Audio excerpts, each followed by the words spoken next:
তো এইভাবে কপিল দেব তিনি তার পিতাকে আশ্বস্ত করলেন। কর্দম মুনি গৃহত্যাগ করলেন।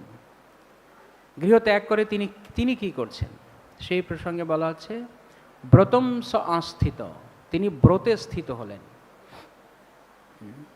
এগুলো নিশ্চয়ই আপনারা পড়েছেন, এর আগের শ্লোকগুলিতে রয়েছে, আগের দিনগুলিতে ছিল, আমরা শুনেছি। তো ব্রতম স আস্থিত, তিনি ব্রতে স্থিত হলেন।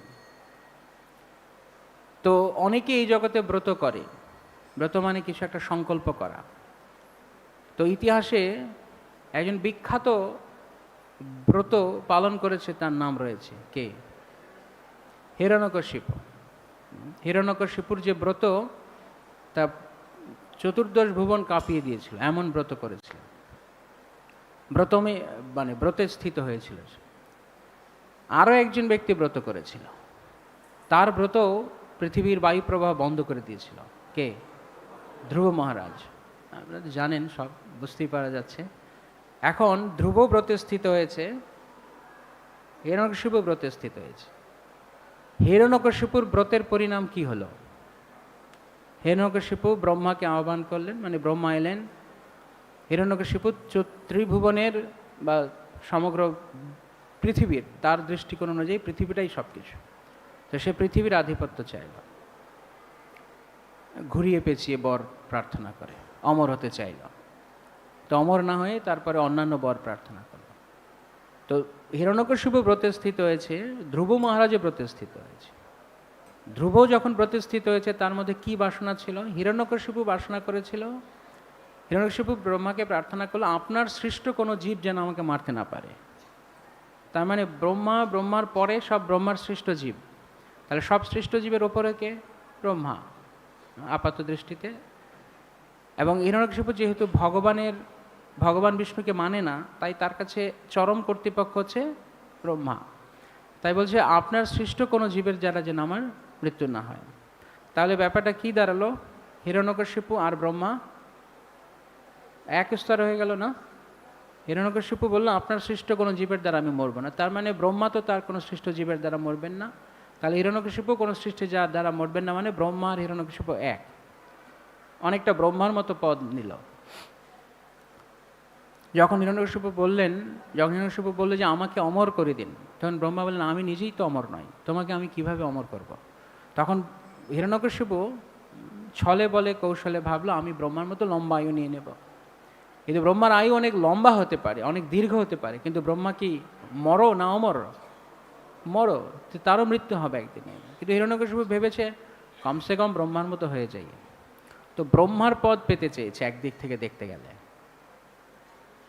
ধ্রুব মহারাজ ব্রতে স্থিত হয়েছে। ধ্রুবকে প্রার্থনা, ধ্রুবের ভেতরে কি বাসনা ছিল? যে আমি এমন পথ পাবো যা পিতামহ ব্রহ্মার চাইতে উত্তম। তাহলে ধ্রুবের ভেতরে চিন্ময় বাসনা না জড় বাসনা? হিরণ্যকশিপুর ভেতরে চিন্ময় বাসনা না জড় বাসনা? দুজনেরই জড় বাসনা, দুজনেই ব্রতে স্থিত হয়েছে। ফলাফল আলাদা কেন? দুজনের ফলাফল আলাদা কেন?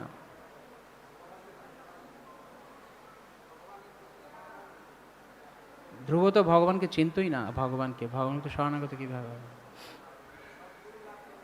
হ্যাঁ, দুজনের জীবনের, দুজনের ব্রতের, দুজনের জড়বাসনা এক, কিন্তু পার্থক্য হচ্ছে কোনো মহাত্মার আগমন জীবনে।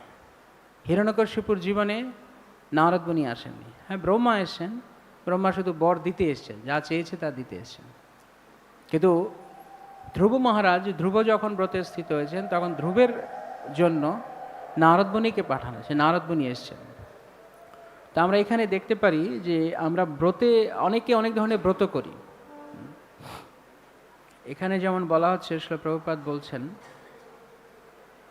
পূর্ণ চেতনায় নিজেকে ভগবানের নিত্য দাস বলে উপলব্ধি করাকে বলা হয় পরাভক্তি। কেউ যখন জড়ের সঙ্গে সম্পর্কিত থেকে কোনো রকম জড় লাভের জন্য ভগবত ভক্তির অনুশীলন করেন, তাকে বলা হয় বিদ্যা ভক্তি। শ্রী শ্রী রাধা মাধব সখীবৃন্দ শ্রীমন মহাপ্রভু শ্রী শ্রী পঞ্চতত্ত্ব গৌরীতায় শ্রী প্রহ্লাদ নরসিংহদেব কি জয়। কেউ যখন জড় লাভের জন্য, কেউ যদি জড়ের সঙ্গে সম্পর্কিত থেকে কোনো রকম জড় লাভের জন্য ভগবত ভক্তির অনুশীলন করেন, তাহলে তাকে বলা হয় বিদ্যা ভক্তি। যদি জড়বস্তু লাভের জন্য ভক্তি অনুশীলন করা হয় তাহলে সেটি ভক্তি বলা হচ্ছে, যেহেতু ভগবানের জন্য করছে, কিন্তু বিদ্যা ভক্তি। যেমন জল জল জল স্বাভাবিক ভাবে যদি আমরা শুনি, জল শব্দটি বোঝায় যে তৃষ্ণা নিবারণের বস্তু। তাহলে জল পবিত্র, জল শুদ্ধ। কিন্তু শুদ্ধ জল যদি সবই শুদ্ধ জল হতো, তাহলে আমরা কখনো কখনো মিনারেল ওয়াটার খুঁজি কেন? পরিষ্কার পরিশ্রুত জল খুঁজি কেন? যদি জল সবসময় কেবল জল বলতে কেবল শুদ্ধ জলকেই বোঝাতো, তাহলে আমরা কেন তখন বিচার করি জলটা পান করার আগে যেটি ভালো জল না দূষিত জল? তার মানে জল দূষিত হতে পারে, হতে পারে। ঠিক একই রকমভাবে ভক্তি জীবের স্বাভাবিক বৃত্তি, যেরকম জল জীবের স্বাভাবিক তৃষ্ণা নিবারণের উপায়, ভক্তিও তেমনি জীবের কর্মবন্ধন থেকে মুক্ত হওয়ার স্বাভাবিক উপায়।